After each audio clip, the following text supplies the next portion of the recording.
Cinema Varanasi cinema release date వచ్చిందట. భయ్యా cinema కోసం ఎప్పుడెప్పుడు వస్తదా? ఎప్పుడెప్పుడు థియేటర్‌కి వస్తదా? ఈ సినిమా ఎప్పుడెప్పుడు చూస్తామా? అని మేము కళ్ళలో కాయలు కాసిపోతున్నాయి అంతే కళ్ళు.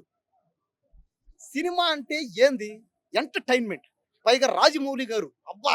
రాజమౌళి గారు ఎవరితో సినిమా తీసినా కూడా అది 1000,00,00,000 పక్కాది. అవునా కదా? కాదా? ఇది కామెడీ కాదు సీరియస్.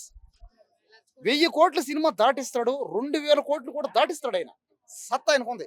దానికి తగ్గట్టు సూపర్ స్టార్ మహేష్ బాబు యాడయ్యాడు. కాబట్టి ఈ సినిమా ఖచ్చితంగా భారీ స్థాయిలో ఈ సినిమా ఆడతది. అన్ని థియేటర్స్‌లో ఆడతది. మరి రాజమౌళి డైరెక్టర్ ఎక్కువ 2, 3 ఇయర్స్ చేస్తాడు కదా! అవునవును. 2, 3 ఇయర్స్ గ్యాప్ ఈ అవుతుంది. సినిమా 2 ఆ ఇయర్స్ సినిమా బాగా తీయాలని.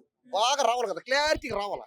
అదే కాదన్న ఆ ఇంకేంది? డైరెక్టర్ 3, 4 ఇయర్స్ సినిమా పడుతుంది కదా తీసే టైంకి. అవునవును. 2 ఇయర్స్ లోనే వస్తుంది. దాని మీద నీ ఒపీనియన్ ఆ! చెప్పు. అవునవును. అదే అదే. అదే అదే చెప్దాం అనుకున్నా. మాట్లాడిచ్చేసేసారు. 2, 3 ఇయర్స్ పడతది. కానీ ఈ సినిమా 1 ఇయర్ లోపల తీసేసాడు కదా! చూడండి. అంటే టెక్నాలజీ అన్నమాట ఇదంతా. టెక్నాలజీ వాడారు. అదే 2 ఇయర్స్ అయింది సినిమా తీసి. అదే. 2 ఇయర్స్ అయింది కదా! ఈ సినిమా కొంచెం ముందుగానే తీసేశారు. కాబట్టి నాకు చాలా ఆనందంగా ఉంది. ఎందుకంటే సినిమా హీరోల్ని దేవుళ్ళుగా పూజించే రాష్ట్రం ఇది మనది. మన దేశంలో యాక్టర్స్‌ని, హీరోలని, హీరోయిన్‌లని దేవుళ్ళుగా భావిస్తాం. కాబట్టి మహేష్ బాబు గారు ఆయన మా దేవుడు.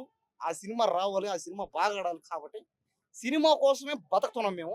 కాబట్టి ఆ సినిమా వచ్చిన తర్వాత ఖచ్చితంగా రూ. 5,000 టికెట్ అయినా పర్లే.